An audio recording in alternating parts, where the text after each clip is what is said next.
Memulai masa kampanye, KPU Buleleng membagi zona kampanye menjadi dua, yakni zona A dan zona B. Penjadwalan masa kampanye dilakukan untuk menghindari pergesekan yang terjadi antar masa pendukung paslon pada saat kampanye.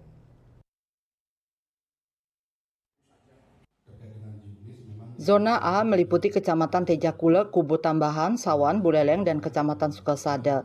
Sementara zona B yakni Kecamatan Banjar, Seririt, Busungbiu, dan Kecamatan Keroka. Dalam tahapan kampanye ini juga ada dua metode pelaksanaan, yakni difasilitasi KPU dan kampanye didanai partai politik parpol.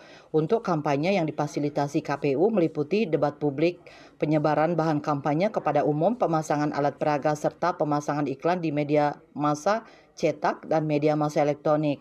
Untuk kampanye yang difasilitasi KPU meliputi debat publik, penyebaran bahan kampanye kepada umum, pemasangan alat peraga, serta pemasangan iklan di media massa cetak dan media massa elektronik. Sementara yang didanai parpol diantaranya pertemuan terbatas, pertemuan tatap muka dan dialog, penyebaran bahan kampanye kepada umum, pemasangan alat peraga, rapat umum, kampanye sosial, serta media daring.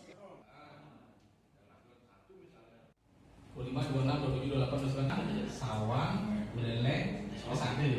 Jadi biarkan tabrakan itu. Jadi semua, jadi gabungan kuningan kita mau pakai input. Ia menambahkan sebelum memulai kampanye ini, tim kampanye diwajibkan menyetorkan RKDK, rekening khusus dana kampanye yang menampung semua dana pelaksanaan tahap kampanye. Yesri Yuli, Bali TV.